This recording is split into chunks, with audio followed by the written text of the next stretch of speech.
The testing chamber was cold. Bright white lights filled the room. Machines hummed softly.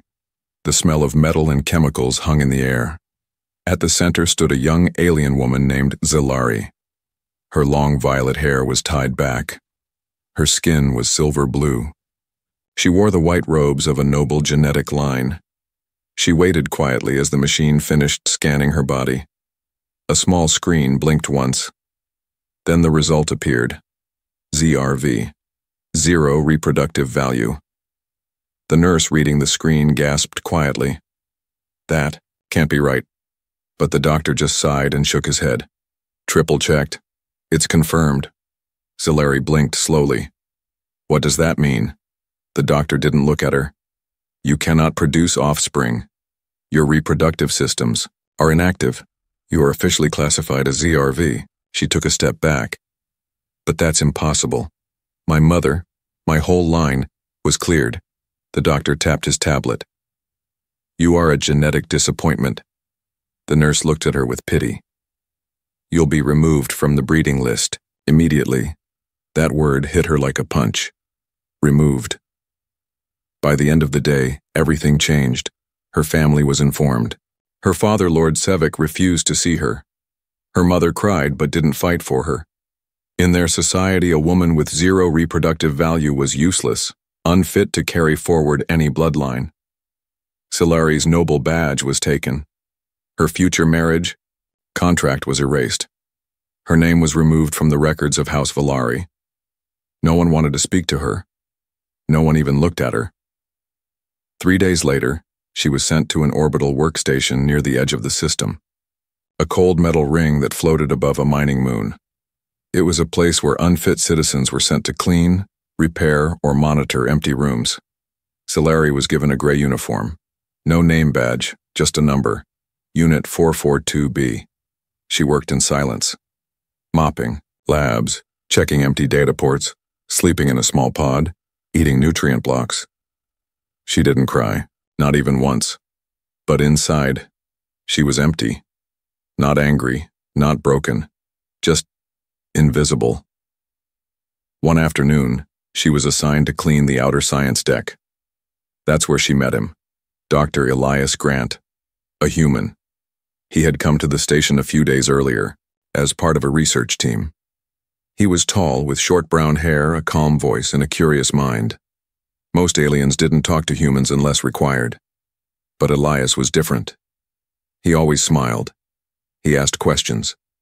He thanked everyone who helped him, even the workers, even her. When Zilari entered the lab to mop the floor, Elias looked up from his monitor. "Oh, hello there," he said. She didn't answer. He frowned. "Are you new here?" Still, she didn't speak. Then he looked at her uniform. 442B, that's not a name. She replied softly. "I don't need one." Elias tilted his head. "That's a strange thing to say." She looked up. Her violet eyes were flat, cold. "I'm ZRV. That means I don't matter." Elias paused. ZRV? Zero reproductive value, she said. "I failed. I'm nothing." He stood up slowly and walked over to her. "You're standing in front of me, breathing, speaking. That means you're something." Zilari looked away. "Don't waste your kindness. I won't be here long." He frowned. "Why not?" She hesitated, then answered. "Most ZRV females vanish after a few cycles. Some are sent to the deep mines. Some just disappear." Elias was quiet for a moment. Then he asked, "Do you mind if I take a look at your medical file?" She blinked. "Why?" "I'm a xenobiologist," he said. "I study interspecies biology, and sometimes systems get things wrong." She hesitated again. No one had ever asked her anything since the scan, not even her family. "All right," she said. Later that night, Elias used his access code to pull her medical report. As he read through the alien test logs, he noticed something strange. The testing algorithm used by Zilari's people didn't scan for cross-species compatibility. It only checked markers for pure lines and traditional DNA functions. But Elias saw deeper. He reran her sample through an Earth-based simulator. His hands froze. Fertility? Compatible. Status? Healthy. High success rate? 94%. He stared at the screen. This isn't infertility, he whispered. This is something new. Solari sat alone in the cold metal cafeteria of the space station. The room was mostly empty, just a few workers chewing flavorless food cubes and staring at their trays. No one talked here. No one smiled. She didn't mind. Silence had become her home now. She picked up her food slowly and bit into it. It tasted like dust. Then someone sat across from her. She looked up, surprised. It was the human, Dr. Elias Grant. He placed his tray down and smiled casually. Mind if I join you? Solari blinked. Why? He shrugged. Because you looked like you could use company, and this place is depressing. She stared at him for a long moment. I am ZRV. You know what that means, don't you? Elias nodded. Yes, I read your file.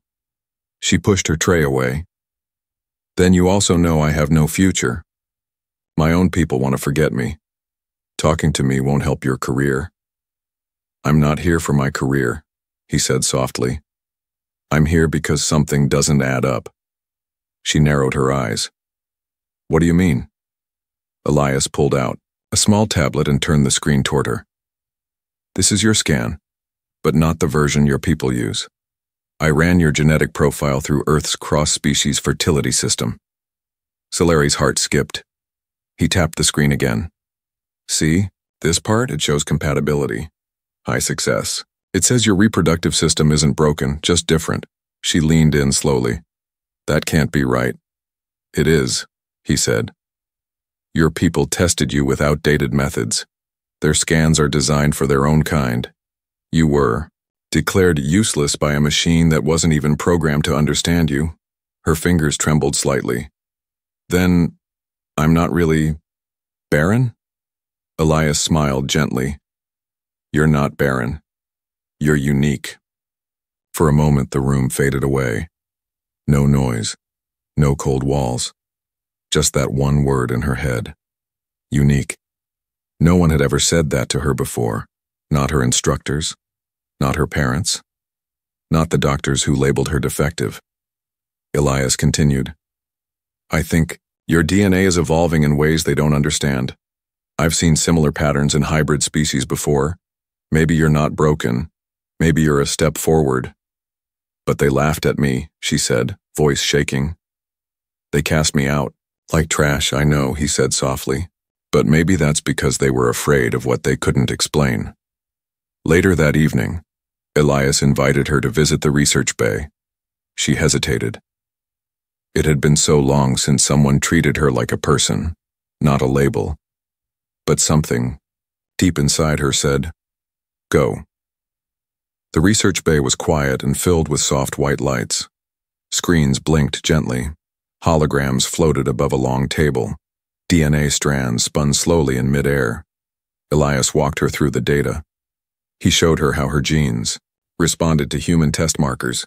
He pointed to the part of her code that glowed brighter than anything else. This, he said, is your potential. Solari stared at the spinning DNA strand. So I could actually carry life? He nodded. Not just carry. Your body may be better at it than most. She took a slow step back, heart pounding. Why me? Why would anyone want that?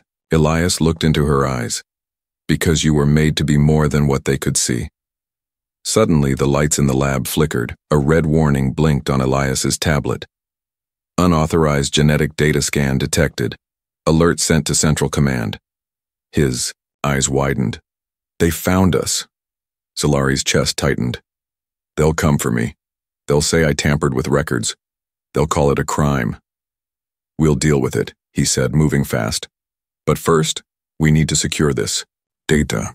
He backed up the results onto a secure Earth drive, then he turned to her. We have to move.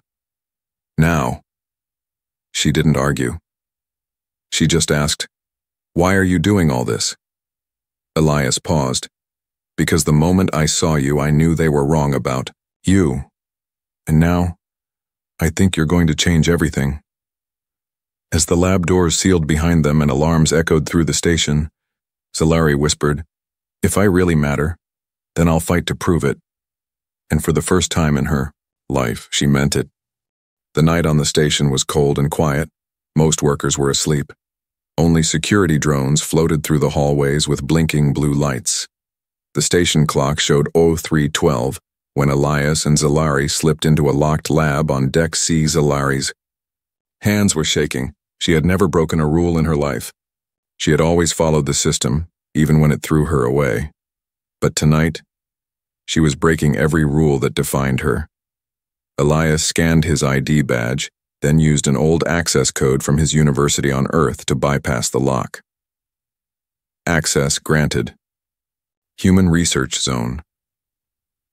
The door slid open with a soft hiss. Inside, the lab was quiet. Cool light glowed from medical machines, incubator pods, and a full bioanalysis unit. Elias turned to her. "This is where I work when no one's watching." Solari looked around, amazed. "It's cleaner than any alien lab I've seen." "That's because humans actually clean," he said with a grin. She smiled, just a little. Elias tapped on the console and brought up her scan from earlier. He attached a tiny wire to the pad on her wrist. "This won't hurt," he said. She nodded. "I'm ready." The screen filled with glowing symbols. Her DNA was processing in real time. He connected it to the Human Fertility Compatibility Engine, something no alien doctor had ever used before. Then he inserted his own sample. "Wait, what are you doing?" she asked, surprised. "We're running a real simulation," he said. "Not just if you're fertile, but if you're compatible." "Compatible?" she asked. He looked at her softly. "With me." Silari's eyes widened. Her mouth opened, but no words came out. The simulation began. The screen glowed white, then green. Analyzing. Genetic match detected. Reproduction probability, 94%. Healthy gestation forecast, positive. Cross-species pregnancy, highly compatible. They both stared. The room was completely silent, except for the quiet hum of the machine and the sound of Zalari's breathing. She whispered, "This is real?" Elias nodded slowly. "Yes. You're not ZRV. You're something they've never seen before." Her legs gave out a little and she sat down. She covered her face with her hands. "I spent my whole life thinking I was broken." "You're not," he said gently. "You're rare. That's why they couldn't measure you." But just then, a red alert popped up on the console. Unauthorized scan alert. Traceback active.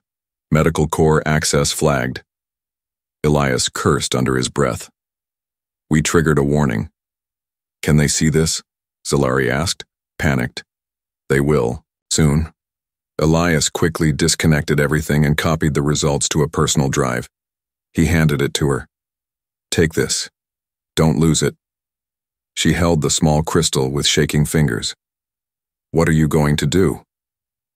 "I'll erase the station logs, buy us time." But it was already too late. Over the speaker system, a cold robotic voice echoed, "Security breach in Deck C, genetic protocol violation, units dispatched."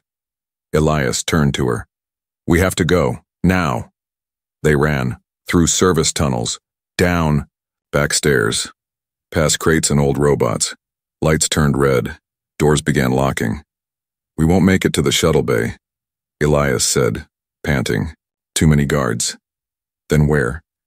"There's an old cargo dome near the gravity ring. Almost no one uses it."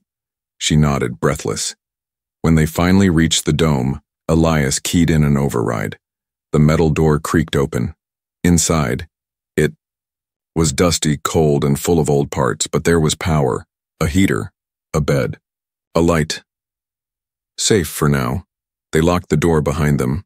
Solari sat on the edge of the cot, still holding the crystal drive in her hand. Elias knelt in front of her. "We'll figure out what to do next," he said softly. She looked into his eyes. "I never thought anyone would fight for me." He smiled. I didn't just fight for you. I chose you.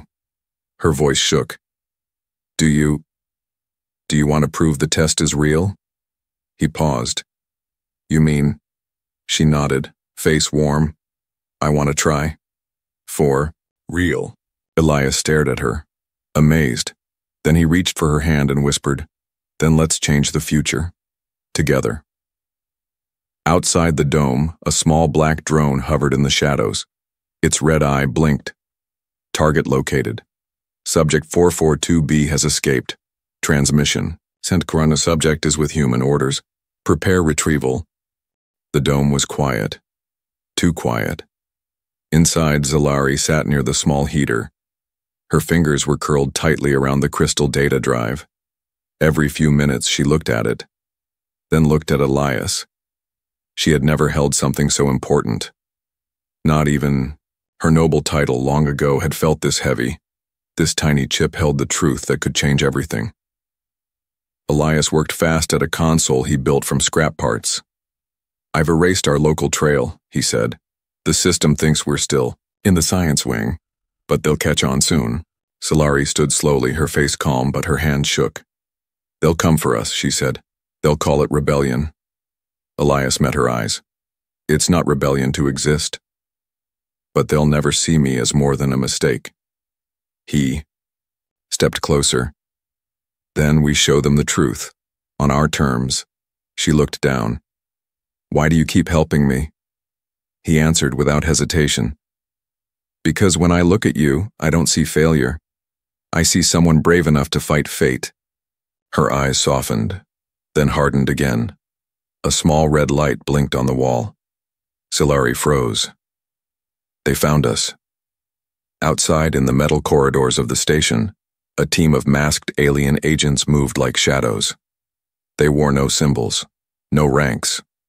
Only black suits and soundless boots. These weren't police. These were cleaners. Their job, erase unwanted evidence. Back in the dome, Scruff, the AI drone Elias had salvaged, chirped a warning. 3 units. Approaching. 60 seconds. Elias stood. We have to move. Now. But where? Solari asked. Elias opened a hidden crate in the floor. Inside was a small hoverboard. Not fast, but silent. We'll go through the maintenance tunnels, down to the abandoned shuttle deck. Solari hesitated. We'll never make it. Elias reached out. I won't leave you behind. She took his hand and ran. The tunnel was dark and narrow. The only light came from the glow of Zalari's biocore under her skin and the flicker of Elias's wrist scanner. They moved fast, their footsteps echoing through the old metal walls. Behind them, footsteps followed, quiet, close. Then, a shout. Stop! You are holding protected genetic material, Elias growled. She's not material, she's a person. Solari turned and fired a stolen flash charge behind them. Boom! The tunnel filled with smoke. They turned another corner, then stopped. A sealed door. No manual override, Elias said. We're locked in. Solari looked at the panel. Let me try. Her glowing hand pressed the alien code pad. The metal flickered. The door clicked open. Elias stared. How did you... My body speaks the system, she whispered. I'm more than they ever guessed. They reached the lower shuttle bay, a forgotten place full of old ships, junk piles, and dust. Elias found one small 2-seater shuttle, half buried in crates. She might fly, he said.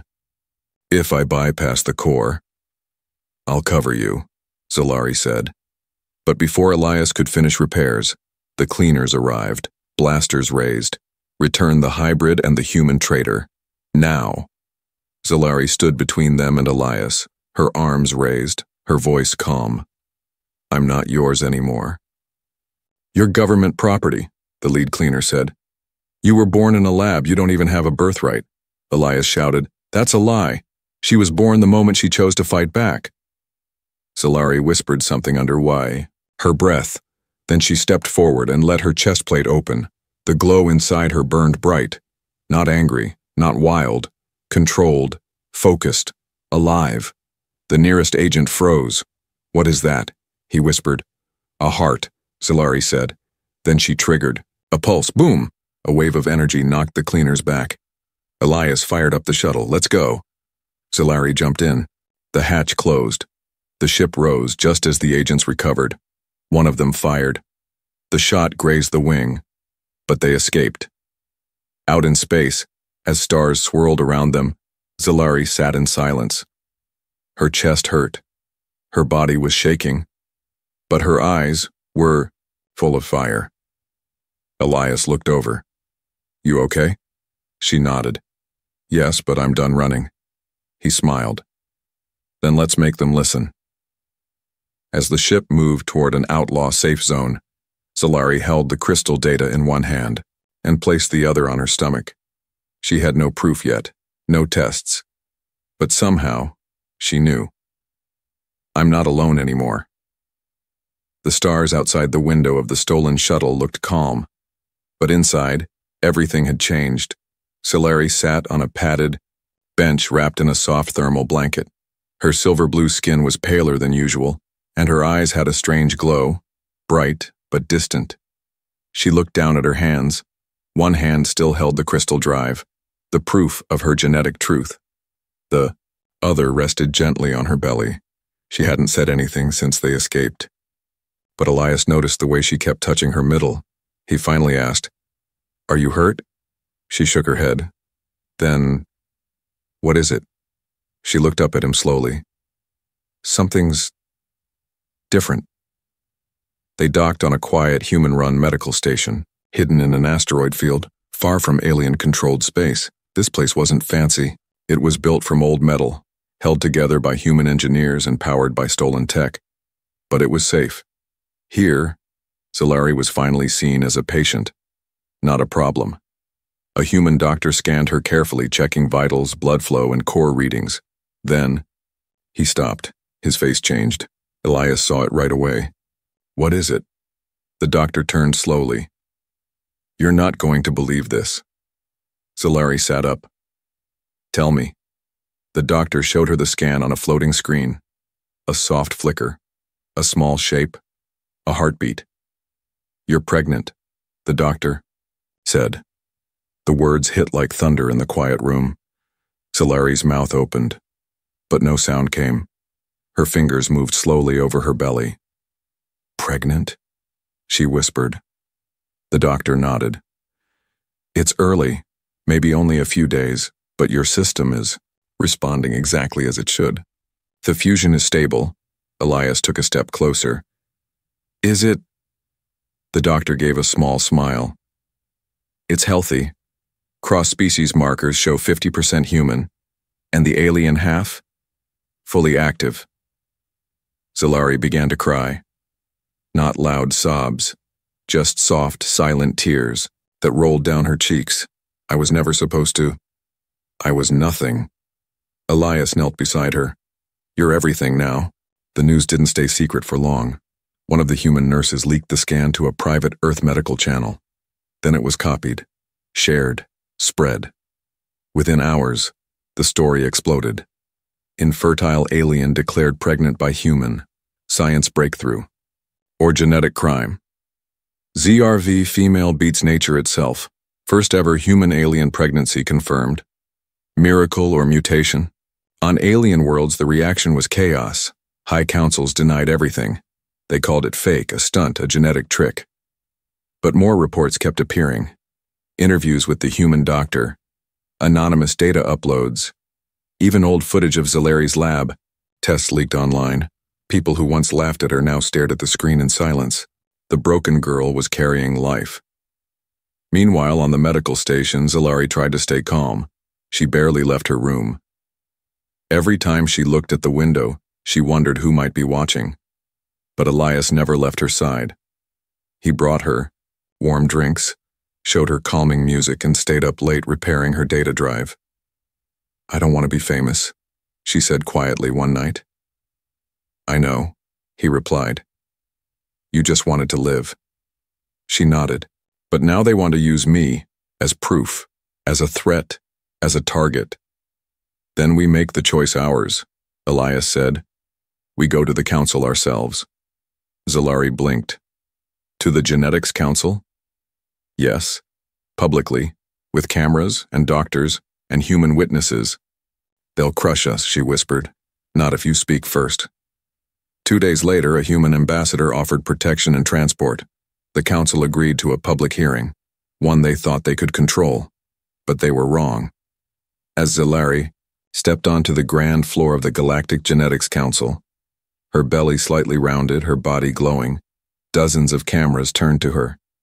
And behind her, Elias stood tall, holding her hand. The girl they once called Zero had returned, to speak not as a failure but as a mother. The grand hall of the Galactic Genetics Council was shaped like a circle. Tall glass walls let in light from 3 suns above. Dozens of alien species sat in elevated chairs, staring down from their glowing seats. Each wore robes of power, marked by gold, green, and deep red. They ruled science. They ruled bloodlines. They had declared her broken. And now she had returned. Zalari stood at the center of the floor. She didn't wear the gray worker's uniform anymore. She wore a simple white dress, a gift from the human delegation. It flowed softly around her, and her stomach showed a gentle curve, life growing inside her. A child. Proof. Elias stood beside her, wearing Earth diplomatic armor. His back was straight, his eyes sharp. He was no longer just a scientist. He was her defender. A voice echoed through the chamber. Zalari of House Valari, you were removed from the fertility program and declared ZRV. Why have you come back? Zalari looked up, voice clear. Because I am pregnant. The room gasped. Dozens of whispers filled the air. Disbelief, shock, laughter. Then one cold voice snapped out from the higher seats. Lies. A tall alien in a gold robe stood. His name was Counselor Draven. He had once overseen the testing division. He had signed the order to have Zalari removed. She fakes a pregnancy for attention, he said loudly. It's political. Theater. Elias stepped forward. We have medical records, human and neutral scans. Would you like to see the heartbeat? Draven smirked. You tampered with the data. Earth science cannot be trusted with hybrid-class subjects. Another counselor added. Even if the child exists, it is likely a mutation. Dangerous. A risk to our species. Zalari's hands clenched. She looked up. I am not a risk. I was made this way. Draven leaned forward. And if you were made in error, you should have been corrected. The room grew tense. Zalari looked around. So many eyes staring at her. So many had once turned away. And now they looked at her like a storm. But she didn't shake. She stepped forward and said louder, You called me useless. You labeled me trash. You said my body had no value. She placed both hands on her belly. But now, my body grows life. A hologram appeared, spinning above the circle. It showed the embryo. Tiny, glowing, beating. The hybrid child, half human, half Zalari, healthy, strong, undeniable. The room exploded in noise. Some counselors stood in anger. Others looked at each other in fear. A few, just a few, looked hopeful. Then Draven shouted over the noise. Even if it is real, it was made in violation of our laws. ZRV subjects are not allowed to carry. Elias shouted back. That law is based on wrong science. She is not infertile. Your test was broken. Draven slammed his fist. This child is not a miracle. It is an illegal creation. The word hit like thunder. Illegal. Creation. Zalari's voice cracked, but not with fear, with fire. She turned slowly, facing the council. If I am illegal, then your laws are broken. Silence. I was born under your system. I trusted it. I followed it. I did nothing wrong, and you erased me. She held out the data crystal. This holds the truth. You cannot delete me again. At that moment, a hologram screen lit up above the hall. A live broadcast. Someone in the room had sent the feed across the network. Billions were now watching. People from every system. Farmers, mothers, teachers, refugees, and thousands of girls who had once been told they were nothing. Now they were watching her. Draven stepped back, speechless. He knew it was over. The lie couldn't survive in front of the galaxy. Later, in a quiet room, Zilari sat with Elias and May. She was tired. But, she smiled. You did it, May said gently. Zilari shook her head. We did it. Elias placed a hand on her belly. The council didn't know what they were creating when they cast you out. She closed her eyes. They didn't create me. I created myself. As the sun set over the station balcony, Zilari whispered to her unborn child, they called me a mistake. But you will be the beginning. The child was born beneath 3 suns, inside a peaceful human aid center on a quiet moon, far from the crowded cities of alien empires. Zilari lay on a smooth bed. Her breathing was slow but steady. Her silver-blue skin glistened with sweat. She had never looked stronger. Beside her, Dr. May monitored the machines while Elias held her hand. He didn't speak. He didn't need to. Everything that had been taken from her, hope, family, value, was returning in this moment. Then it happened. A soft sound. A cry, a heartbeat. The first breath of a child that wasn't supposed to exist. Healthy lungs, May said, smiling with awe. Stable vitals, mixed DNA holding perfectly. Zilari opened her eyes. Is it real? Elias laughed softly. He's here. May placed the baby in Zilari's arms. The tiny creature wriggled gently, eyes closed, wrapped in a glowing blanket. He has your glow, Elias whispered. And your heart. Zilari smiled with tears in her eyes.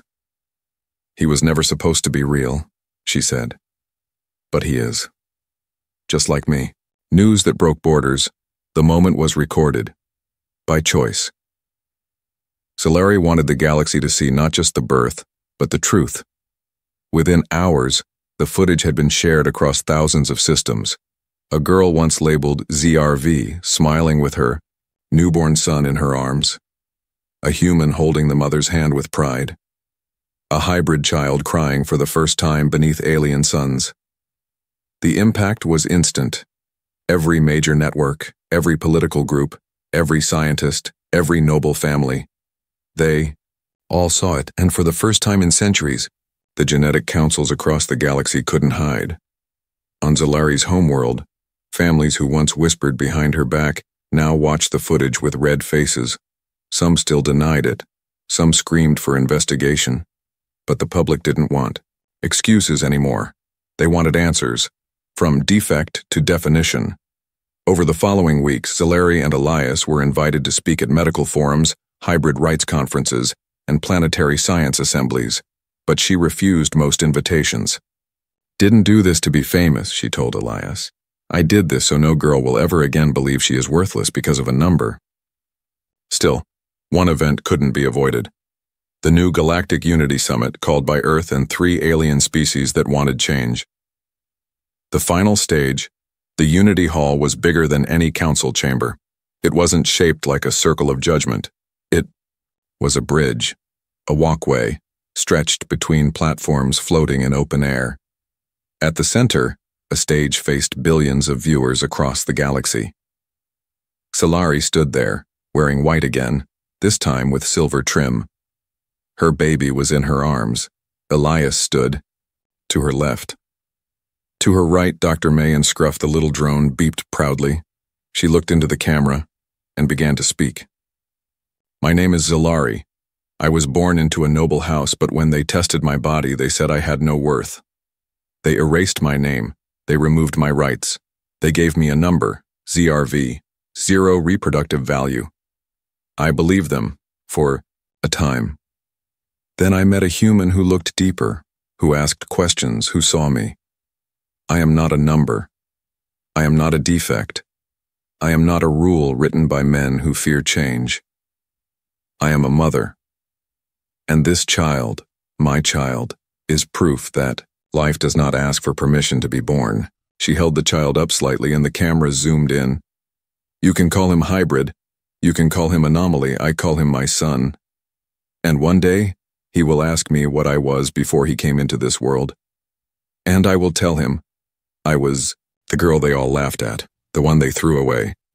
But I stood back up, and I changed everything. There was silence, then a thunder of applause. Some alien leaders clapped politely.